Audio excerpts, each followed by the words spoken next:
शिल्पा है तो सांवली लेकिन बहुत ही टैलेंटेड। लेकिन कहते हैं ना, शादी के लिए तो लंबी और गोरी होनी चाहिए। शिल्पा, ये रिश्ता भी हाथ से गया। अरे कितनी बार कहा वो गोरी होने वाली क्रीम लगाया कर, लेकिन नहीं, किताब से सर खपाने से फुर्सत मिले तब ना।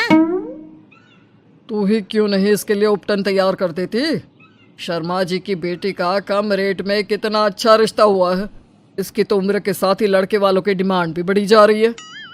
शिल्पा को ये बातें अब बुरी नहीं लगती थी, लगे भी क्यों, बचपन से सुन जो रही थी वो ये सब कुछ।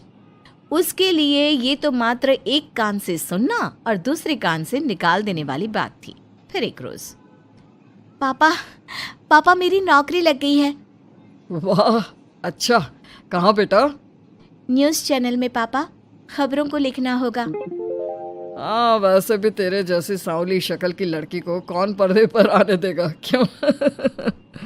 चल, 4 पैसे कमाने लायक हुई है तो लड़के वालों को बोल देंगे कि कमाती भी है, फिर शायद कोई कर ले शादी। हाँ सही कह रहे हैं। वैसे बेटा कल शाम को एक लड़का और आने वाला है, उसे भी देख लेना। शिल्पा को इस बार गुस्सा आ जाता है। अच्छे न्यूज़ चैनल में नौकरी लगने की खुशी भी माँ पापा के चेहरे पर नहीं दिखती। अगले रोज ऑफिस से शिल्पा घर आती है तो सामने बैठा होता है हिमांशु। हिमांशु शिल्पा को देखता है तो पहली नज़र में तो वो उसे पसंद नहीं आती, लेकिन फिर भी फॉर्मेलिटी तो करनी थी। ओके, तो क्या शौक है तुम्हारे और खाने में क्या क्या बना लेती हो? मुझे पढ़ने लिखने का शौक है, खाना बनाना नहीं आता, बिल्कुल भी नहीं आता। पर फिर भी क्योंकि ये रिवाज है कि बहू को खाना बनाना होता है तो थोड़ा बहुत बना लूँगी, लेकिन उतना ही वक्त किचन को दे पाऊँगी जितने में मेरा काम, मेरी नौकरी सफ़र ना हो। बाकी भूख तो तुमको भी लगती होगी, तो खाना बनाने की जिम्मेदारी दोनों की ही होगी, है ना? शिल्पा बोले जा रही थी। अब तक जिन लड़कियों से हिमांशु मिला था, शिल्पा उन सब से अलग थी। वो ऐसी ही तो लड़की चाहता था। शिल्पा से बात करने के बाद, ठीक है, फिर शादी 2 महीने बाद करेंगे। वो क्या है ना, खाना बनाना भी तो सीखना होगा ना। मुझे मंजूर है। शिल्पा को भी हिमांशु अच्छा लगने लगता है। दोनों की शादी हो जाती है, लेकिन शादी के बाद से ही हिमांशु का परिवार शिल्पा के रंग को लेकर कई बातें बनाता। क्या बात है हिमांशु, क्या कमी हो गई थी जो ऐसी काली सी बहू ले आया? काली तो नहीं है। हाँ, मेरी शिल्पा का रंग हल्का सांवला है। वैसे आप तो कृष्ण की भक्त हैं, जानती है ना, उनका रंग भी सांवला था। अब सांवले रंग के कृष्ण की पूजा, तो सांवली मेरी बीवी खराब कैसे? बात तो सही भी थी। क्यों सांवला रंग खराब माना जाता है? शिल्पा पति का तर्क सुन रही थी। थोड़ी देर के बाद, क्या बात है, शब्दों का जादू आ गया। क्या तर्क दिया आपने सांवले रंग के समर्थन में? तो क्या तुम ही पत्रकार हो? अरे तुम्हारा पति भी कम नहीं है। शिल्पा रोज एक नई तरक्की छू रही थी। कभी विदेश दौरा तो कभी बड़े बड़े लोगों का इंटरव्यू। एक दिन, सुनो, आज का दिन बहुत खास है, मैं मुख्यमंत्री जी का इंटरव्यू लेने जा रही हूँ। अरे वाह, क्या बात है, सही है यार। तभी ससुर आ जाते हैं। बहू, थोड़ा मेकअप भी कर लेना, वरना काली काली फोटो सब जगह आएगी। अरे हम तो शर्म के मारे किसी को दिखाते भी नहीं कि ये हमारी बहू है। न जाने क्या कमी थी। अरे वो शारदा दीदी की बहू देखो, कैसे मक्खन की तरह गोरी है। और नताशा, वो तो ऐसे लगता है जैसे भगवान ने दिल खोल कर रंग दिया है उसको। अरे माँ, आजकल रंग नहीं बुद्धि का जमाना है। हाँ, तो वो दोनों कहाँ पागल है, अच्छा खासा घर देख रही है। शिल्पा को ससुर की बात पर गुस्सा तो आता है, लेकिन वो मूड खराब नहीं करना चाहती। वो तो बस तैयारी करती है कि जल्दी से अच्छा सा मुख्यमंत्री का इंटरव्यू हो जाए और दुनिया देखे। होता भी यही है। शिल्पा जब शाम को घर आती है तो, अरे चाची, बुआ, फूफा जी, कैसे हैं आप सब? कैसे आना हुआ? शिल्पा को आसपास के लोग भी देख रहे थे। वो भी जानती थी कि उसने जो इंटरव्यू किया वो कितना वायरल हो रहा है। अरे बहू, बड़े लायक हो तुम। औरत होकर दुनिया की इतनी जानकारी, कितनी समझ है तुम्हारे अंदर, वाह वाह बहू, तुमने तो हम सबका सीना गर्व से चौड़ा कर दिया। सास ये सब देखकर सोच रही थी कि भाई ऐसा भी क्या हो गया, इन्होंने तो बहू को हीरो बना रखा है। मैंने तो शिल्पा को उसी दिन समझ लिया था जब पहली बार मिला था। मैं तो जान गया था कि ये लड़की अलग है। कितनी प्यारी आवाज़ है इसकी और समझ भी लाजवाब। तभी बुआ सास बोल पड़ती है, और एक हमारी बहू है, सारा दिन टिकली बिंदी पर ही लगी रहती है। अरे दीदी, न जाने कौन कौन सी क्रीम लगाती है, अब तो चेहरे पर फोड़े भी निकल गए।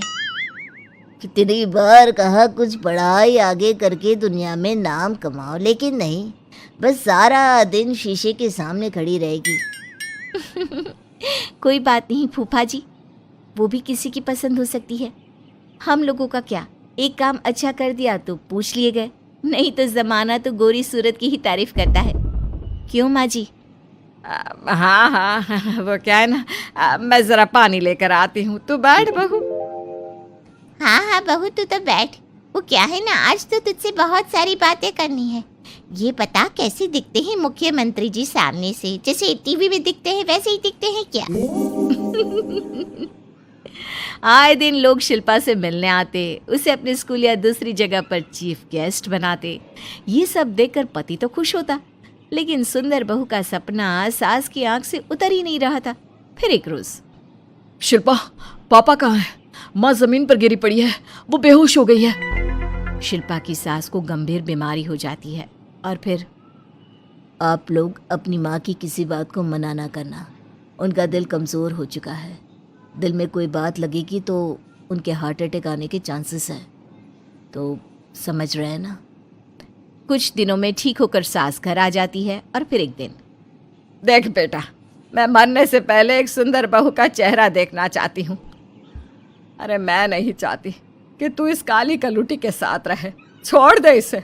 अरे कल को तेरे बच्चे भी ऐसे काले पीले पैदा होंगे और फिर हमारा खानदान देखने लायक नहीं होगा। शिल्पा सुन रही थी, वो परेशान हो रही थी। वो सोचती है कि एक बार वो अपने पति से बात करके देखेगी। सुनिए ना, मुझे आपसे बात करनी है।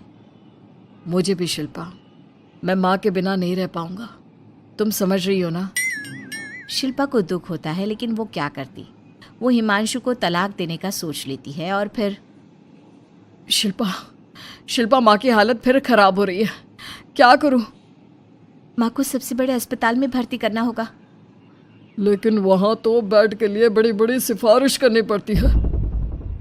हाय रे, मेरा मन आता है, मैं मर न जाऊं, मुझे बचा ले बहू। शिल्पा को हैरानी होती है कि वो करे तो क्या करे। पर माँ जी, मैं कैसे? बेटा, मुख्यमंत्री जी से बात कर ले, उनसे बड़ी सिफारिश किसकी हो सकती है? तू बोलेगी तो शायद तेरी सास की जिंदगी बच जाएगी। शिल्पा सिफारिश से सास को बड़े अस्पताल में भर्ती करवा देती है, जहां लंबे समय बाद सास ठीक होती है। लेकिन इस बीच एक दिन भी शिल्पा उन्हें देखने नहीं जाती। सास जब घर आती है तो एक सुंदर सी लड़की उनका स्वागत करती है। ये कौन है और शिल्पा कहाँ है? मुझे तो मेरी बहू ही चाहिए। माँ, कैसी बात कर रही हो? तुम्ही ने कहा था ना कि शिल्पा काली है और तुम्हें काली बहू नहीं चाहिए। ये रीना है, तुम्हारी बहू। नहीं नहीं, मुझे माफ़ कर दो, मुझे तो मेरी शिल्पा बहू ही चाहिए। उसी के कारण आज मेरी जान बची है। मैं नहीं समझ पाई कि सुंदर शक्ल से ज़्यादा सुंदर दिल और आचरण होना चाहिए। लेकिन अब क्या, अब तो देर हो चुकी थी। हिमांशु भी जानता था कि आत्मसम्मान वाली शिल्पा अब उसकी जिंदगी में वापस नहीं आएगी। अब तो शिल्पा को वे लोग बड़े बड़े चैनल की स्क्रीन पर देखते और अफसोस करते। शिल्पा चाहती तो कभी तुम्हारे लिए सिफारिश नहीं करती। अब तो आसपास के लोग भी घर नहीं आते। लोगों को लगता है कि शिल्पा ने हम लोगों को छोड़ा क्योंकि हम उसके लायक नहीं थे। सही बोल रही है माँ, हम ही तो उसके लायक नहीं थे। शिल्पा जैसी समझदार, पढ़ी लिखी, दुनिया की समझ रखने वाली लड़की को मैंने छोड़ा, सिर्फ आपके कहने पर।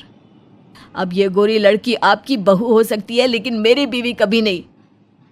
हिमांशु वहां से चला जाता है।